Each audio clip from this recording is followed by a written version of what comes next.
시청자 여러분 안녕하세요. 시사의 속도를 더하고 정보의 깊이를 더한 금강방송만의 특별한 시사정보 프로그램 색다른 시선 TV 현장 매거진의 최정인입니다. 익산 탑천이 흐르는 황등면 일대는 매년 장마철마다 농경지 침수 피해가 발생하고 있어 농민들의 시름이 이만저만이 아닌 곳인데요. 그 현장 잠시 후에 만나보시고요. 코로나19 현장 브리핑을 눈여겨보셨던 분들이라면 아마 익숙하실 텐데요. 수어 통역사를 만나고 왔습니다. 마지막으로 군산과 익산에는 이렇게 자연과 함께 할 수 있는 공간이 참 많은데요. 그중에서도 고군산군도의 전경을 한눈에 볼 수 있는 힐링 명소가 있습니다. 바로 비흥 마파지길인데요. 가슴까지 뻥 뚫릴 만큼 시원한 풍경을 생생한 드론 영상으로 저와 함께 만나보시죠. 색다른 시선 TV 현장 매거진 지금 출발합니다.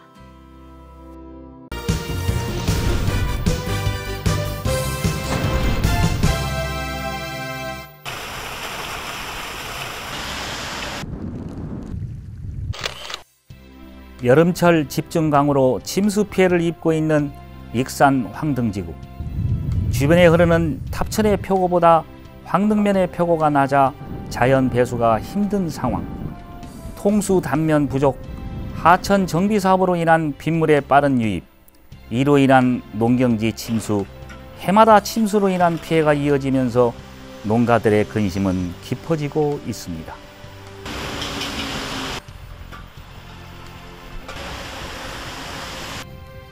황등호는 백제중엽 3대 호수로 호남과 호서지방을 구분하는 역할을 했습니다. 반개 유형호는 반개 수록에서 호남의 황든제와 벽골제, 놀제를 잘 정비한다면 노령산맥 이남은 흉년이 없을 것이라고 했습니다. 황등은 과거 수변지역으로 배를 이용했던 도선마을과 건너마을에는 배터가 있었고 마을 앞까지 물이 들어왔다고 전해지는데 이는 황등제의 유래에서 알 수 있습니다. 익산 도심부를 가로질러 흐르는 탑천과 삼기에서 황등과 금마를 관통하는 기양천이 합류하는 황등지구. 탑천과 기양천이 만나는 제방도로를 연결한 다리가 있는데 이곳이 바로 우리나라 황등제의 자취가 남아있는 요교입니다. 이제 익산 원대에서 황등가다 다리가 있는데 그것을 요교요. 허리다리예요. 허리다리요. 요교라고 그러는데 그거는 그 황등제에 나오는 그 페이지 후에 그 배수로가 탑천강 상류거든요. 배수로를 건너가는 다리죠. 옛날에는 필요 없잖아요. 제방이 줬으니까. 과거 이곳이 물이 차게 되면 둘레가 80리에 이르기 때문에 허리다리 즉 요교라 불리었고 지금은 사용하지 않는 요교 양수장만이 당시의 역사를 말해주고 있습니다. 황등제의 제방은 1300m에 이르는 것으로 익산 황등면 북쪽 기슭에서 황등역 동쪽 끝을 연결해 흙으로 쌓는 것으로 1909년 일본인들이 설립했을 것으로 추정되며 요교호라고도 불립니다. 내가 알기로는 황등호 왜 폐지됐느냐? 그것은 1937년 그때에 일본 사람들이 와가지고 이제 전부 우리가 지금은 전북평야죠. 전북평야를 와 보니까 자기 시각으로 볼 때는 노다지요. 만경강을 개수하면은 이 배산까지 물이 들어왔으니까 처음 물이 들어오죠. 이 만경강이요 막은 후에도 3리까지 물이 갔어요. 그것을 농지에 들어갔다 막아서 하게 되면 농토가 말이죠. 현재 황등제 인근에 남아있는 요교비에는 전북농조 황등출장소가 요계조를 수축할 당시 땅속에 묻혔던 석비가 출토돼 보존해오다 현 유치에 이설했고 이때 무너져 내린 제방을 수축했다는 기록이 있습니다. 하지만 황등제는 당시 관리가 제대로 되지 않아 토사가 매몰되고 저수지로서의 모습을 상실하게 됩니다. 일본이 황등제 복구를 목적으로 익산과 인폐에 물을 인위적으로 공급하기 위해 요교 물을 빼내고 경지를 정리한 기록이 이믹수리조합에서 발간한 이믹수리조합 간척지 평면도에 나타나 있습니다. 경천에 완주군 경천면에 경천저수지를 막아요. 경천저수지를. 그것이 1937년도에 준공된 거예요. 그 왜 막았느냐 하면은 이 황등호를 폐지를 하고 황등호가 먹는 용수원을 거기서 대기로 생각한 거예요. 1935년 완주군의 경천저수지를 만들어 황등제 구역의 물을 인공적으로 농지에 끌어다 쓰게 되면서 저수지로서의 기능을 상실하자 황등제의 문을 빼내 개간하여 제방은 도로로서의 역할만을 수행했다고 전해집니다. 황등제에 위치한 이 요교는 원광대 사거리에서 황등 방향으로 지나는 국도 23호선과 연결되어 있어 현재 다리가 도로의 기능을 수행하고 있을 뿐입니다. 현재 이 익산에서 황등 가는 그 도로 일부가 황대 제방이에요. 그리고 이제 석수문이라고 그래서 돌로 수문을 만드는 황등제에서 물을 빼나가 수로를 보내는 석수문이라고 있는데 그때는 뭐 없으니까 돌로 다 맹길었어요. 내가 그거 봐고 내가 퇴직할 때도 우리 후배들한테 절대 석수문은 허르면 안 된다 부탁을 했는데 이제 통합되고 뭐 새로 한다고 그러니까 그냥 그 생각 없이 없애버렸거든요. 장마철 하루 60mm 이상의 비가 오면 이곳 농경지의 침수 피해가 반복되는 이유는 무엇일까요? 익산 황등면 일원 중심부를 흐르는 하천은 크게 탑천과 기항천이 있습니다. 탑천은 익산 금마면 일원에서 익산의 중심인 영등동과 부송동을 가로질러 군산 서수와 대하를 지나는 지방 하천입니다. 이 하천 주변의 표고는 탑천 지역의 평균 표고보다 낮기 때문에 자연 배수가 쉽게 되지 않아 상습적인 침수 피해가 발생하고 있습니다. 우리 지금 보시는 것처럼 탑천 평균 표고가 26.5m입니다. 근데 침수 지역의 표고는 25m이기 때문에 평균이 1.5m 정도의 차이가 있어서 항상 침수될 수밖에 없는 그런 구조적인 면을 갖고 있습니다. 기항천은 미륵사지 석탑 인근의 삼기면 간촌리 일대에서 황등면을 따라 금마면을 관통하는 총 연장 9.8km의 지방 하천입니다. 기항천 상류 지역은 하천 정비 사업으로 인해 황등면 유역으로 빗물이 유입되는 시간이 빨라졌습니다. 이로 인해 인근 농경지의 침수 피해는 해마다 반복되고 있습니다. 강우 도다 시간이 예전에 다 제각각 달랐습니다. 그런데 가양천 상류 지역에 있는 하천 정비 사업이라든지 아니면 어양도 신동에 있는 도시계획 정비 사업이라든지 이런 것들로 인해서 동시간대에 합천이 유입되는 시간이 같아지다 보니까 빠르게 이쪽에 집중이 되어서 매년 반복되고 있는 부분이 가장 큰 첫 번째 면이고요. 황등면 일대는 저지대인데다 저류지 역할을 했던 곳들이 시멘트 구조물로 바뀌면서 담수 기능 역할을 제대로 하지 못하고 있는 게 현실입니다. 그전에는 저류지 역할을 했던 곳들이 전부 콘크리트, 시멘트 이제 그런 구조물로 바뀌면서 비가 50mm만 와도 그쪽에서는 담수 기능이 없으니까 상실돼 버리니까 물이 한 번에 쏠림 현상이 벌어지는 현상들. 황등호가 저수지로서의 기능을 상실하면서 침수 피해가 지속적으로 발생하고 있는 가운데 이 일대 배수 환경을 개선하기 위한 사업이 추진되고 있습니다. 왜 침수가 되느냐 하는 것은 현재 그 탑천강으로 나오는 이 용수, 그 배수로죠. 하천이 옛날에 황등제에서 보낼 때는 침수가 덜 됐는데 왜냐하면 이제 황등제 내려오는 물이 그대로 나가야 되니까 밑에 수용 태세는 안 되고 황등제 없애고 물을 그대로 나가야 되니까. 지난 2019년 10월 한국농어촌공사 익산지사는 총 사업비 351억 원을 투입해 황등면 일대 배수장과 배수문, 배수로 등의 시설물을 설치해 상습 침수 피해가 발생하거나 지대가 낮은 곳 하천변에 위치한 농경지를 대상으로 침수에 따른 재해를 예방하고 영농 환경을 개선을 목적으로 사업을 추진하고 있습니다. 황등지구 배수 개선 사업은 2019년 착공해서 2025년 완공 예정인 사업지구로서요.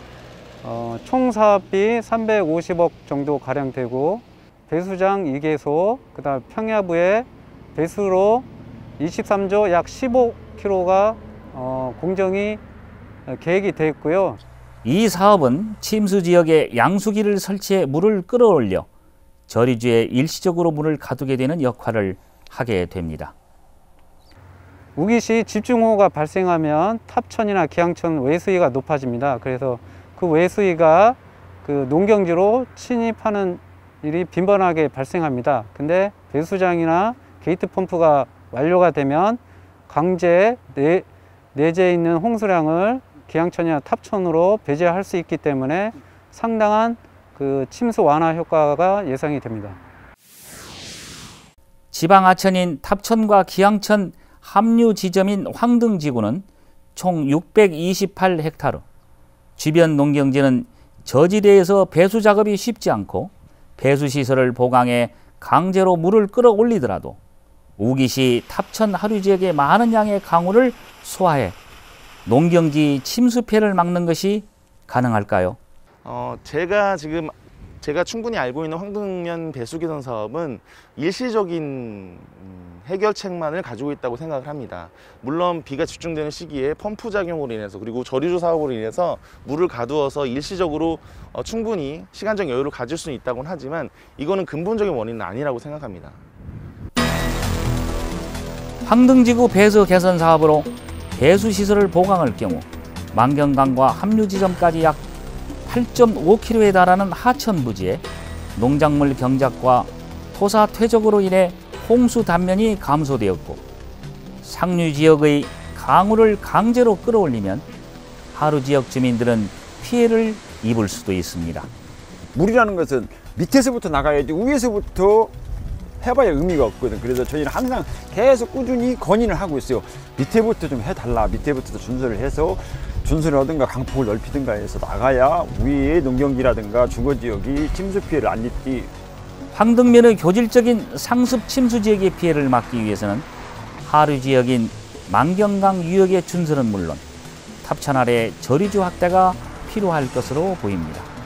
지금 만경강의 하류 쪽에 문제가 더 심각하다고 생각을 합니다. 만경강 지역이 지금 통수 단면의 5분의 1을 불법적으로 점거하고 농사를 짓고 있는 분들이 계십니다.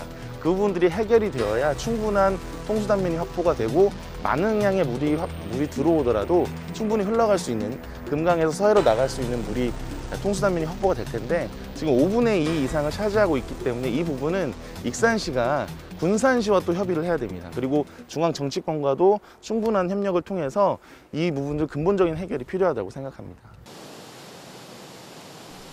해마다 반복되는 장마로 인해 지반이 약해지기 때문에 농작물 침수 피해가 확대되지 않도록 배수로를 정비하고 병해충 방제에 힘써야 할 것입니다. 탑천 면적이 넓은 건 아니에요. 이제는 사실은 그동안에 하천을 관리하는 자치단체가 탑천에서부터 쭉 여기까지 됐으니까 밑에 개수 확창공사를 해야 돼요. 해야 됩니다. 그래서 윗물을 빨리 받아들여야 돼. 이제는 새만금 돼가지고 망예가 얼마나 받아들일 수 있지 않습니까? 그러니까 이 지류, 이 망예강이 지류 아니에요, 이게. 지류 관리를 하는 자치단체들이 빨리 개수를 해야 돼요. 해마다 장마철 많은 비로 인해 피해를 입고 있는 황등지구. 행정당국과 주민들이 현실적인 대화를 통해 한국농어촌공사가 시행하는 축구장 4배 크기의 배수 개선 사업을 효과적으로 완료하고 기항천 환경평가 조성사업 역시 지역 주민들이 침수로 인한 피해를 입지 않도록 의견을 청취하고 근본적인 해결 방안이 조속히 마련되어야 할 것입니다.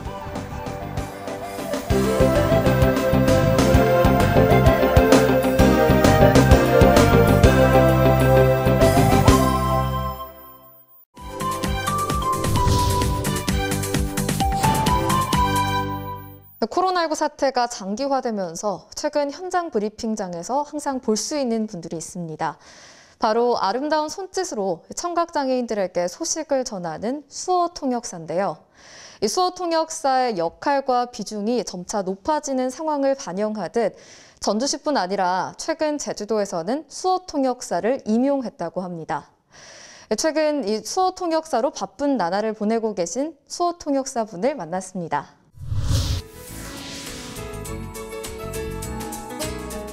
네, 먼저 시청자분들께 본인 소개 부탁드립니다. 안녕하세요. 익산시 수어통역센터에서 근무하고 있는 이이쁜입니다. 네, 그럼 먼저 수어를 접하게 되신 계기를 좀 말씀해 주신다면요. 수어를 접하게 된 계기를 모르시면 그때만 좀 마음이 많이 아픕니다. 저희 아버지가 중학교 2학년 때 암으로 돌아가셨거든요. 근데 그때 제가 하나님께 소원을 했었어요. 아버지를 이렇게 해주시면 제가 앞으로 사회에서 버림받고 소외당한 사람들 위해 살겠습니다. 하고요. 또 하나는 제가 예수님의 복음을 전하겠습니다. 이거를 하나님께 소원을 했어요. 근데 시간이 흘러서 그 기도가 이루어진 거예요. 그 이유 때문인지 저는 살면서 고등학교를 졸업하고 1년 동안 사회생활하고 바로 장애인들하고 같이 생활을 하기 시작했어요. 그래서 시간이 흐르다 보니까 이제 이쪽 수화를 접하게 됐어요.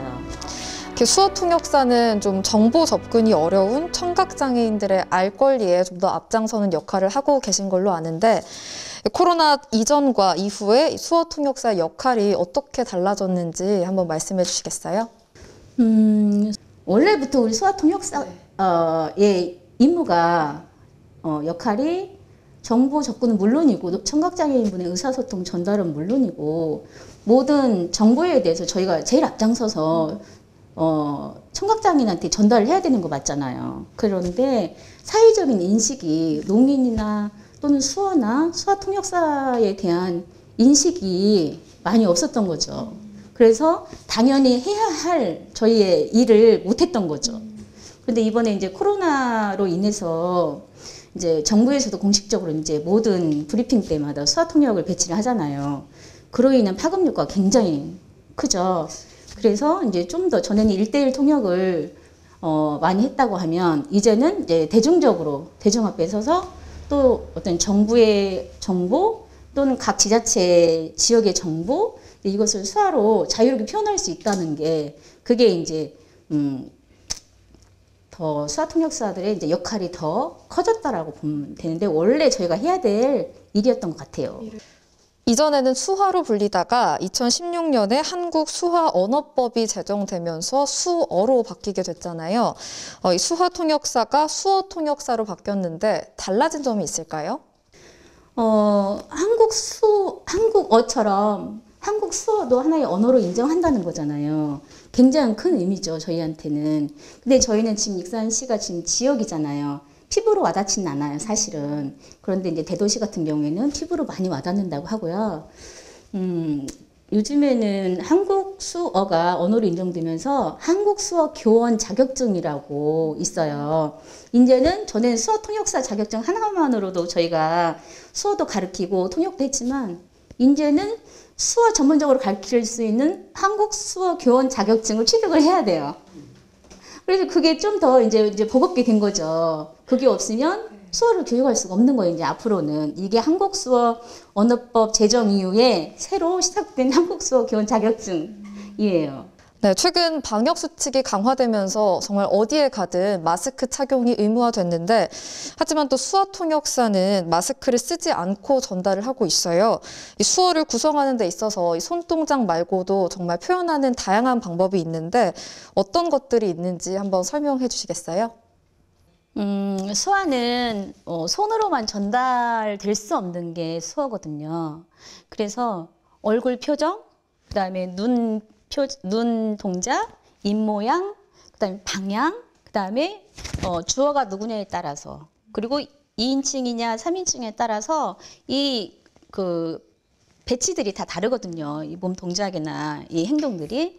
그래서 예를 들면 부탁해 할 때 주어가 상대예요. 내가 상대방한테 부탁할 때는 부탁해 이래요. 근데 상대방이 저한테 부탁할 때는 부탁해 이렇게 방향이 바뀌는 거예요. 네, 아무래도 좀 급하게 생방송으로 진행을 하게 되면은 이런 단어가 익숙하지 않아서 생기는 에피소드도 있으실 것 같은데 어떻게 주로 처리를 하시는지. 브리핑 내용을 전혀 모르잖아요. 그래서 현장에 가서 쭉 한번 읽어봐요. 읽어보고 만약에 저희가 이해하기 어려운 단어가 있다면, 의학 용어가 있으면 먼저 핸드폰 의미 찾아요. 의미 찾아서 쉽게 풀어서 하든지, 아니면 요즘에 이제 정부 입장에서 브리핑을 할 때 항상 통역이 있잖아요. 그럼 거기서 제일 먼저 이제 농인들이 접하게 되잖아요. 그럼 그 수화 의미가 뭔지 거기서 수화로 이미 표현을 하면 그것을 따서 이제 할 때도 있어요. 머리에서 저희는 수화를 그냥 볼 때 쉽게 하는 것 같아요. 그러지 않거든요. 먼저 귀로 듣고 뇌에서 제가 이해를 해야 손으로 표현할 거 아니에요. 귀로 듣고 그다음에 머리에서 이해를 하고 그다음에 손으로 표현하는 거거든요. 코로나 이전과 이후로 인해서 수어 통역사의 입지가 조금 많이 달라졌다고 볼 수도 있는데 앞으로 어떻게 바뀌었으면 좋겠는지, 또 코로나가 종식된 이후에는 어떤 걸 바라시는지 좀 간단하게 설명해 주시겠어요? 네, 한국 수어라고 하나의 언어로 인정이 됐잖아요. 국어처럼. 그래서 이제 바라는 점은 유치원 아이들부터 자연스럽게 몸에 배울 수 있도록 수어 교육을 했으면 좋겠다. 그러니까 수어 통역 인구를 좀 저변 확대해서 농인들도 어디 가서라도 자유스럽게 대화하고 사회의 한 일원으로서 마음껏 생활했으면 좋겠다는 생각이 들어요.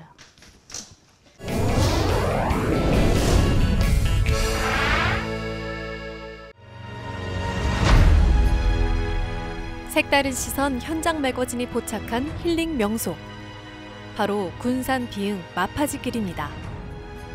새만금 방조제의 관문 비흥도. 구릉지 모양이 매가 날아가는 형상을 닮았다고 해서 붙여진 이름. 비흥도의 해수욕장은 일제시대 많은 사람들이 찾던 명소로 알려져 있습니다. 비흥도 주민들은 예로부터 이곳이 남풍을 받는 자리라는 뜻으로 마파지라고 불렀다고 합니다. 서해안의 매력을 품은 군산 비흥 마파지길. 비흥항 주변에 해양 편익시설이 조성되면서 만들어진 1.8km의 해안 산책로와 전망대 쉼터를 거닐다 보면 출렁이는 파도에 한번 취하고 빼어난 절경과 확 트인 바다에 또 한 번 힐링의 여유를 만끽할 수 있는 힐링 장소입니다. 서해바다를 한 몸에 품고 있는 군산의 힐링 명소 비흥 마파지길.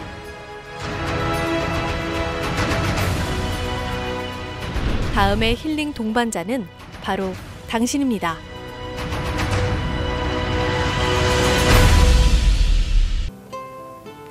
시청자 여러분, 오늘 방송 어떠셨나요?